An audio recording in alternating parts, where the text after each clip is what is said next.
నమస్తే, this is Mani. Welcome to Vijay Kranti voice of Telangana.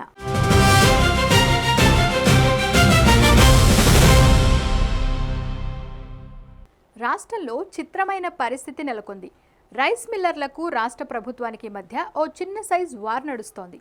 మీరు మాకు బకాయి పడ్డారంటే మాకు బకాయి పడ్డారని ఒకరినొకరు నిందించుకుంటున్నారు.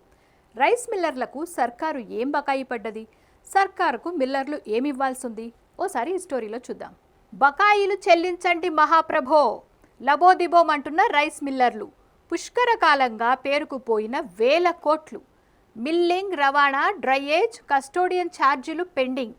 పట్టించుకొని పౌర సరఫరాల శాఖ, ప్రభుత్వం. ఆందోళనలో రైస్ మిల్లర్లు. ఇప్పటికైనా చెల్లించాలని సంఘం విజ్ఞప్తి. ఒకటి కాదు, రెండు కాదు, 12 సంవత్సరాల నుంచి వేల కోట్ల రూపాయల డబ్బు రాష్ట్ర ప్రభుత్వం నుంచి మిల్లర్లకు రావాల్సింది. రైతుల నుంచి ప్రభుత్వం కొనుగోలు చేసిన వడ్లను మిల్లర్లకు పంపి వారి నుంచి సర్కారు బియ్యం తీసుకుంటుంది. అయితే ఆ వడ్లను మిల్లింగ్ చేసినందుకు, బియ్యాన్ని లారీలో ప్రభుత్వానికి పంపినందుకు మిల్లింగ్, ట్రాన్స్పోర్ట్ ఛార్జీలను ప్రభుత్వం మిల్లర్లకు చెల్లించాలి. ఇవి ఆలస్యం చేస్తే డ్రైయేజ్ ఛార్జీలు, కస్టోడియన్ ఛార్జీలు అదనంగా కూడా సమర్పించాల్సి ఉంటుంది మన సర్కారు వారు.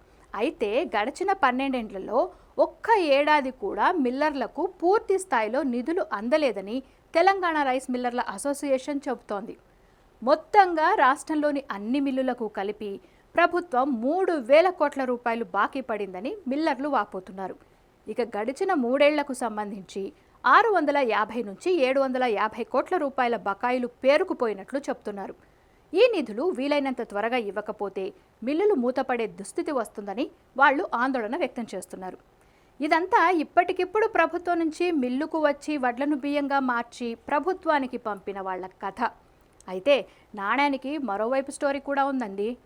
ప్రభుత్వం నుంచి వచ్చిన వడ్లను బియ్యంగా మార్చి వెనక్కి పంపని రైస్ మిల్లులు రాష్ట్ర వ్యాప్తంగా చాలానే ఉన్నాయి.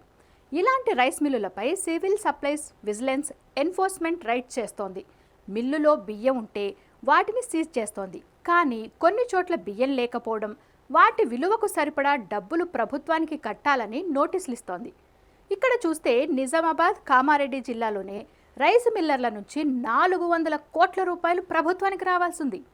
నోటీసులకు స్పందించి డబ్బు కడితే సరే, ఉంది లేదంటే క్రిమినల్ కేసులు పెట్టి ఆస్తులు జప్తు చేస్తామని ప్రభుత్వం మిల్లర్లను హెచ్చరిస్తోంది.